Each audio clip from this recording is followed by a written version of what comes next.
20-25% del suo tempo in azienda proprio per la burocrazia, per le carte, per i registri, per le varie entità che arrivano.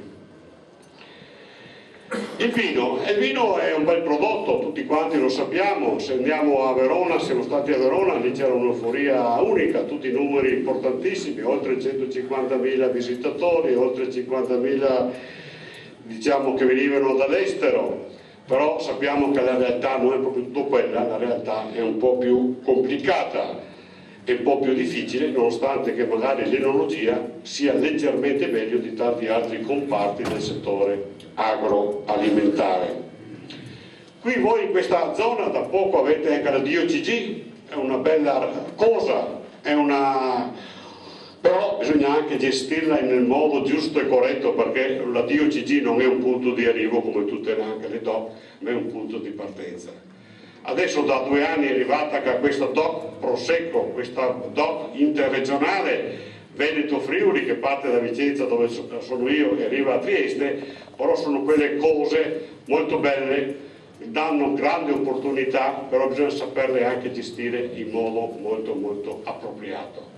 Risulta dai vivaisti che anche quest'anno hanno prodotto oltre 12 milioni di barbatelle glera per produrre il Prosecco. Sappiate che 12 milioni vuol dire 4.000 ettari circa, vuol dire 500.000 ettolitri di Prosecco che verrà fuori, trasferito in bottiglie circa 70 milioni di bottiglie. Se sommiamo già l'anno scorso con quest'anno sono già 140 milioni. Quindi io mi auspico e mi auguro che chi di competenza, regioni, consorzi, produttori, cercano di monitorare queste produzioni, perché non vorrei che fra 5-6 anni il Prosecco abbia un valore molto basso, diciamo, e quindi tutta questa bella euforia, tutto questo bel progetto, questa bella macchinetta che abbiamo tutti assieme costruito potrebbe andare fuori strada. Quindi il Prosecco è una bella realtà, voi come Venezia lo avete ottenuto bravi, perché anch'io sono veneziano di origine, anch'io ho un'azienda qui a Fossalta di Portogruaro, quindi potrò anch'io magari beneficiare di questa DOC Prosecco, però bisogna stare molto attenti, non farsi prendere, quest'anno sorpasseremo lo Champagne produce 320 milioni, noi ne faremo di più. È giusto monitorare la produzione con l'utilizzo. È giusto produrre quella quantità sufficiente per remunerare in modo soddisfacente i produttori.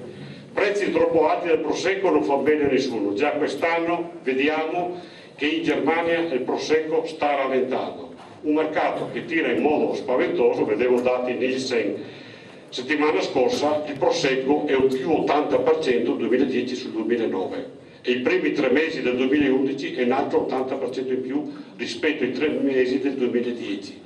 Il Moscato è più 70%, anche il Moscato sta vivendo un momento molto euforico.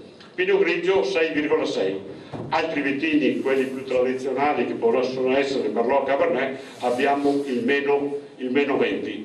Ma si va avanti da questa strada che tutti tolgono il rosso per mettere giù Prosecco o Pinot Grigio, vedrete che tutte le cose sono cicliche. Io ne ho viste diverse nel mio lavoro in 45 anni, sono sicuro che anche il Merlot, e già quest'anno lo abbiamo visto, incomincia ad avere una sua giusta collocazione e rivalutazione, perché il Merlot è anche un grande vino.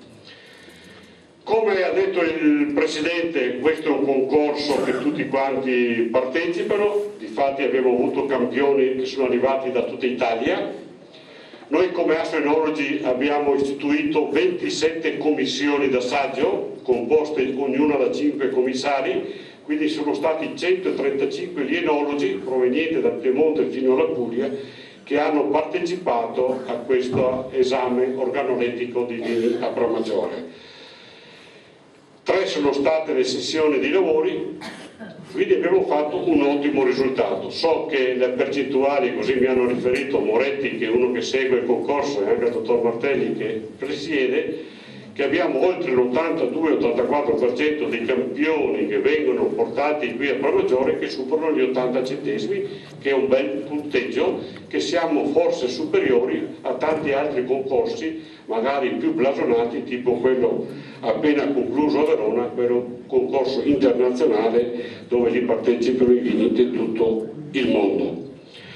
Quindi io vorrei a questo punto augurare a tutti voi buon lavoro, buona fortuna, e che questa realtà del 50 anni, che senz'altro possa andare avanti, senz'altro raddoppiare, sono tanti 50 anni, non ci saremo, molti di noi non ci saremo, comunque è un concorso serio e quando le cose sono serie senz'altro hanno un futuro e vanno avanti. Se sono cose pasticciate, organizzate in modo così un po' veloce, hanno la fortuna che hanno. Buon lavoro, grazie a tutti. Grazie a lei, Presidente.